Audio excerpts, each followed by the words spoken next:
ಅಧಿಪತಿಯಾಗಿ ಮೆರೆಯುತ್ತಿರುವ ನಿನ್ನ ಹವಿಷ್ಟವೇ ನನ್ನ ಹವಿಷ್ಟ. ದೇವ, ನನ್ನ ಸಕಲ ಕಾರ್ಯಗಳನ್ನು ಆಲೋಚಿಸುವಾಗ ನೀನಾಗಿರುವೆ ನನಗೆ ಕಾರಣಕರ್ತನಾದ ಭಾತ್ಯ. ಅದು ಅಲ್ಲದೆ ನನ್ನ ಪಂಚಭೂತ ಕರ್ಮದನುಬಂಧವನ್ನು ನುಗ್ಗೊತ್ತಿ ಕಳೆಯುವಾಗ ನೀನಾಗಿರುವೆ ನನಗೆ ಮೋಕ್ಷಾಧಿಪತಿಯಾದಿರುವುದು. ನೀನಲ್ಲದೆ ನನಗೆ ಮಧ್ಯಾಹ್ನ ದೇಶಗಳು ಹೋಗುದೇವ. ಆಲೋಚಿಸುವ ದಕ್ಷ ವೀರ, ನಾನು ನಿನ್ನ ಹಿತೈಷಿಯಾದನು ನಿನ್ನ ಅಂತರಂಗದ ಆಲೋಚನೆ ಅಹರಮನೆಯಲ್ಲಿ. ಇದೀಗ ದಕ್ಷ ಮಂದಿರವು ಅನೇಕ ವೈಭವದ ಸಿರಿಯಾಗಿರುವುದು. ಆದ್ದರಿಂದಲೇ 3 ಲೋಕದ ಸಿರಿ ಸಂಪತ್ತುಗಳಿಂದ ಕೂಡಿದ ಈ ನನ್ನ ಮನೆಯಲ್ಲಿ ಕಾರ್ಯವನ್ನು ಆಗ ಮಾಡಬೇಕು.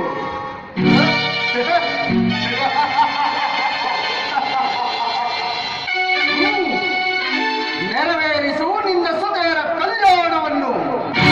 ಕನಗಂಭೀರ ಸರದಿಯಂತೆ ಶಾಂತವಾಗಿ ರಂಜಿಸುವ ಈ ನಿನ್ನ ಮಂದಿರದ ಸರದಿಯಲ್ಲಿ ಈಜಾಡಲೋ ನಿನ್ನ ಸುಪುತ್ರಿಯರು. ಆಜ್ಞ ಪ್ರಭುದೇವ. ಇಷ್ಟಾಪ್ತ ಸಿದ್ಧಿರಸ್ತು.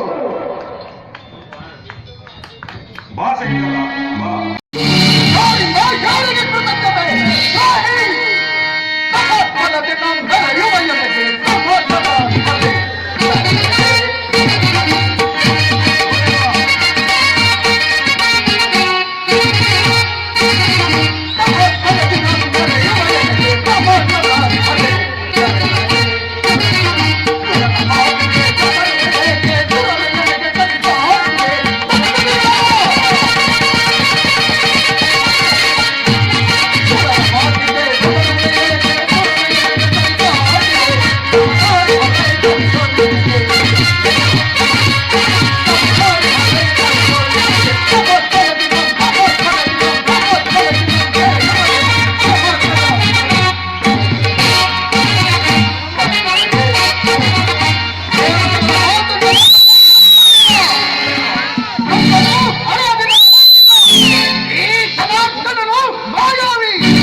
ಅದು ನಿನಗೆ ಮುಂದೆ ಗೊತ್ತಾಗುವುದು.